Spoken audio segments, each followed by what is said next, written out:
بھائی ابھی 24 گھنٹے پہلے میں نے ایک جگہ پہ مارشاء اللہ کی بات بار بار سنی ہے، صرف 24 گھنٹے پہلے.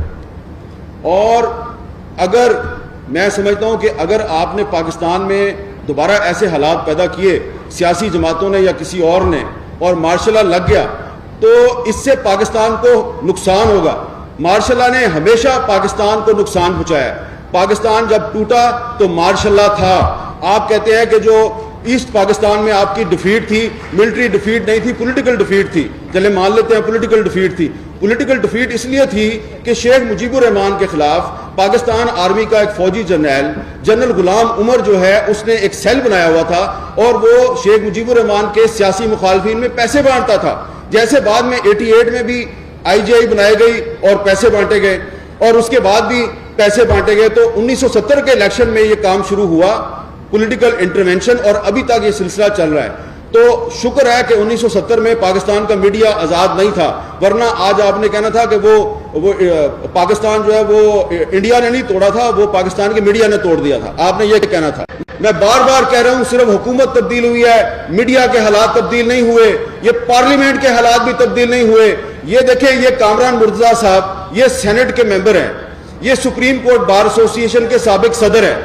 انہوں نے اور اعظم نذیر تارڑ صاحب نے مل کر ایک کوشش کی اور پارلیمنٹ کی جو کمیٹی ہے فار انفورسڈ ڈسپیرینسز، جو لاپتہ افراد کا کمیٹی ہے، اس کے مذاکرات کروائے جو انہوں نے کوئٹہ میں دھرنا دیا ہوا تھا، اور وہ دھرنا ختم کرایا. اور ان بیچاروں نے صرف ان کو 50 لوگوں کی ایک لسٹ دی کہ ان لوگوں کو آپ رہا بھی نہ کریں، ان کو عدالت میں بھی پیش نہ کریں، بس صرف یہ وعدہ کر لیں کہ ان کو آپ نے فیک انکاؤنٹر میں مارنا نہیں ہے. تو انہوں نے وہ لسٹ ان سے لی اور ان مظلوم لوگوں نے اپنا دھرنا کوئٹہ میں ختم کر دیا. اس کے بعد آپ جانتے ہیں کیا ہوا؟ ان کے منہ پہ زور کا تھپڑ پڑا ہے. یہ سارے جو وزیر ہیں نا ہمارے اس حکومت کے، اس لسٹ میں جو ایک معصوم سا شاعر تھا، ایک پوئٹ، اس کو نکال کر مار کے اس کی لاش پھینک دی. یہ انہوں نے، وہ کہتے ہیں جی ہم نے دہشت گرد مارا. آپ نے دہشت گرد نہیں مارا، آپ نے اعظم نذیر تارڑ اور رانا ثناء اللہ اور ان سب لوگ جو پارلیمانی کمیٹی میں، ان کے منہ پہ آپ نے زور کا تھپڑ مارا ہے. اور آپ کو شرم آنی چاہیے یہ تھپڑ مار کے کہ آپ کہتے ہیں یہ جو شاعر تھا یہ دہشت گرد تھا. دہشت گرد وہ ہے جو پاکستان کا آئین توڑتا ہے. چلے مان لیا کہ وہ دہشت گرد تھا، تو پھر آپ میں اور دہشت گرد میں فرق کیا ہے؟ دہشت گرد بھی پاکستان کا قانون توڑتا ہے، آپ بھی پاکستان کا قانون توڑتے ہیں. یہ بات ہم پاکستان کے میڈیا پہ نہیں کہہ سکتے. جب یہ بات منظور پشتین کہتا ہے تو کہتے ہیں یہ بھی دہشت گرد ہے. تو اگر یہ دہشت گرد ہے تو پھر آپ اور میں، ہم سارے ہی دہشت گرد ہیں. دیکھیں فرق کیا ہے کہ ایک طرف ہماری حکومت جو ہے اس کی جو ترجمان ہے انفارمیشن منسٹر صاحبہ، وہ ان صحافیوں کو صحافی ماننے کے لیے تیار نہیں ہے جن پر آج کل پابندی ہے. تو دوسری طرف جو عمران خان صاحب ہیں وہ کہتے ہیں وہ سلیم صافی جو ہے وہ سلیم صافی نہیں، وہ سلیم لفافی ہے. اور غریدہ فاروقی صاحبہ، ان کے بارے میں کتنی قابل اعتراض زبان استعمال کی. دونوں میں کوئی فرق نہیں ہے. یہ جو اس وقت حکمران اتحاد ہے، آپ دیکھیں یہ بھی وہی کام کر رہے ہیں جو پہلے عمران خان کر رہا تھا. تو اس لیے آسما جاگیر کانفرنس جو ہے، اس کے پلیٹ فارم سے ہم یہ مطالبہ کرتے ہیں کہ وہ پالیسیاں جن کی وجہ سے پاکستان کا میڈیا جو ہے وہ ورلڈ پریس فریڈم انڈیکس پہ مسلسل نیچے آ رہا تھا، آپ ان پالیسیوں کو ختم کریں. یہ مطالبہ ہم اس لیے کر رہے ہیں کہ آپ ان پالیسیوں کو آگے بڑھا رہے ہیں اور آپ کو اس میں کوئی نہ ندامت ہے نہ شرم ہے، بلکہ آپ کہتے ہیں کہ ہمارے ملک میں تو پاکستان کا میڈیا آزاد ہو گیا ہے، عمران خان کے دور میں میڈیا آزاد نہیں تھا. اگر کوئی یہ سمجھتا ہے کہ پاکستان کے حالات بہتر ہو رہے ہیں، وہ ایمکو کی جنت میں رہتا ہے. بلکہ میں آج آپ کو ایک اور بات کہنا چاہتا ہوں، بڑی ذمہ داری کے ساتھ بات کر رہا ہوں، کہ اگر کوئی یہ سمجھتا ہے کہ پاکستان کے حالات جو ہیں وہ بہتری کی طرف جا رہے ہیں اور اب دنیا جو ہے اس کے حالات بھی بدل گئے ہیں اور اب تو پاکستان میں مارشاء اللہ نہیں لگ سکتا. بھائی ابھی 24 گھنٹے پہلے میں نے ایک جگہ پہ مارشاء اللہ کی بات بار بار سنی ہے، صرف 24 گھنٹے پہلے. اور اگر میں سمجھتا ہوں کہ اگر آپ نے پاکستان میں دوبارہ ایسے حالات پیدا کیے سیاسی جماعتوں نے یا کسی اور نے اور مارشاء اللہ لگ گیا تو اس سے پاکستان کو نقصان ہوگا. مارشاء اللہ نے ہمیشہ پاکستان کو نقصان پہنچایا. پاکستان جب ٹوٹا تو مارشاء اللہ تھا. آپ کہتے ہیں کہ جو ایسٹ پاکستان میں آپ کی ڈیفیٹ تھی، ملٹری ڈیفیٹ نہیں تھی، پولیٹیکل ڈیفیٹ تھی. چلے مان لیتے ہیں پولیٹیکل ڈیفیٹ تھی.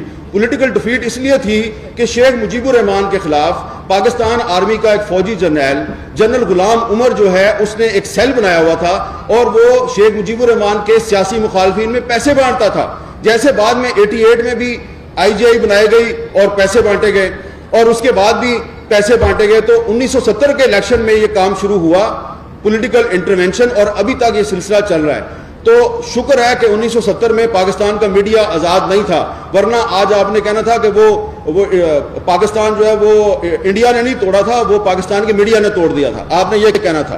میں بار بار کہہ رہا ہوں صرف حکومت تبدیل ہوئی ہے, میڈیا کے حالات تبدیل نہیں ہوئے, یہ پارلیمنٹ کے حالات بھی تبدیل نہیں ہوئے. یہ دیکھیں, یہ کامران مرتضیٰ صاحب یہ سینٹ کے ممبر ہیں, یہ سپریم کورٹ بار ایسوسی ایشن کے سابق صدر ہیں, انہوں نے اور اعظم نذیر تارڑ صاحب نے مل کر ایک کوشش کی اور پارلیمنٹ کی جو کمیٹی ہے فار انفورسڈ ڈسپیرینسز, جو لاپتہ افراد پہ کمیٹی ہے, اس کے مذاکرات کروائے جو انہوں نے کوئٹہ میں دھرنا دیا ہوا تھا, اور وہ دھرنا ختم کرایا. اور ان بیچاروں نے صرف ان کو 50 لوگوں کی ایک لسٹ دی کہ ان لوگوں کو آپ رہا بھی نہ کریں, ان کو عدالت میں بھی پیش نہ کریں, بس صرف یہ وعدہ کر لیں کہ ان کو آپ نے فیک انکاؤنٹر میں مارنا نہیں ہے. تو انہوں نے وہ لسٹ ان سے لی اور ان مظلوم لوگوں نے اپنا دھرنا کوئٹہ میں ختم کر دیا. اس کے بعد آپ جانتے ہیں کیا ہوا, ان کے منہ پہ زور کا تھپڑ پڑا ہے. یہ سارے جو وزیر ہیں نا ہمارے اس حکومت کے, اس لسٹ میں جو ایک معصوم سا شاعر تھا, ایک پوئٹ, اس کو نکال کر مار کے اس کی لاش پھینک دی. یہ انہوں نے, وہ کہتے ہیں جی ہم نے دہشت گرد مارا. آپ نے دہشت گرد نہیں مارا, آپ نے اعظم نذیر تارڑ اور رانا ثناء اللہ اور ان سب لوگ, یہ جو پارلیمانی کمیٹی میں, ان کے منہ پہ آپ نے زور کا تھپڑ مارا ہے. اور آپ کو شرم آنی چاہیے یہ تھپڑ مار کے کہ آپ کہتے ہیں یہ جو شاعر تھا یہ دہشت گرد تھا. دہشت گرد وہ ہے جو پاکستان کا آئین توڑتا ہے. چلے مان لیا کہ وہ دہشت گرد تھا, تو پھر آپ میں اور دہشت گرد میں فرق کیا ہے؟ دہشت گرد بھی پاکستان کا قانون توڑتا ہے, آپ بھی پاکستان کا قانون توڑتے ہیں. یہ بات ہم پاکستان کے میڈیا پہ نہیں کہہ سکتے. جب یہ بات منظور پشتین کہتا ہے تو کہتے ہیں یہ بھی دہشت گرد ہے. تو اگر یہ دہشت گرد ہے تو پھر آپ اور میں, ہم سارے دہشت گرد ہیں. دیکھیں فرق کیا ہے کہ ایک طرف ہماری حکومت جو ہے اس کی جو ترجمان ہے انفارمیشن منسٹر صاحبہ, وہ ان صحافیوں کو صحافی ماننے کے لیے تیار نہیں ہے جن پر آج کل پابندی ہے. تو دوسری طرف جو عمران خان صاحب ہیں وہ کہتے ہیں وہ سلیم صافی جو ہے وہ سلیم صافی نہیں, وہ سلیم لفافی ہے. اور غریدہ فاروقی صاحبہ, ان کے بارے میں کتنی قابل اعتراض زبان استعمال کی. دونوں میں کوئی فرق نہیں ہے. یہ جو اس وقت حکمران اتحاد ہے, آپ دیکھیں یہ بھی وہی کام کر رہے ہیں جو پہلے عمران خان کر رہا تھا. تو اس لیے آسما جاگیر کانفرنس جو ہے, اس کے پلیٹ فارم سے ہم یہ مطالبہ کرتے ہیں کہ وہ پالیسیاں جن کی وجہ سے پاکستان کا میڈیا جو ہے وہ ورلڈ پریس فریڈم انڈیکس پہ مسلسل نیچے آ رہا تھا, آپ ان پالیسیوں کو ختم کریں. یہ مطالبہ ہم اس لیے کر رہے ہیں کہ آپ ان پالیسیوں کو آگے بڑھا رہے ہیں اور آپ کو اس میں کوئی نہ ندامت ہے نہ شرم ہے, بلکہ آپ کہتے ہیں کہ ہمارے ملک میں تو پاکستان کا میڈیا آزاد ہو گیا, عمران خان کے دور میں میڈیا آزاد نہیں تھا. ایک اگر کوئی یہ سمجھتا ہے کہ پاکستان کے حالات بہتر ہو رہے ہیں وہ ایمکو کی جنت میں رہتا ہے, بلکہ میں آج آپ کو ایک اور بات کہنا چاہتا ہوں, بڑی ذمہ داری کے ساتھ بات کر رہا ہوں کہ اگر کوئی یہ سمجھتا ہے کہ پاکستان کے حالات جو ہیں وہ بہتری کی طرف جا رہے ہیں اور اب دنیا جو ہے اس کے حالات بھی بدل گئے ہیں اور اب تو پاکستان میں مارشل لا نہیں لگ سکتا.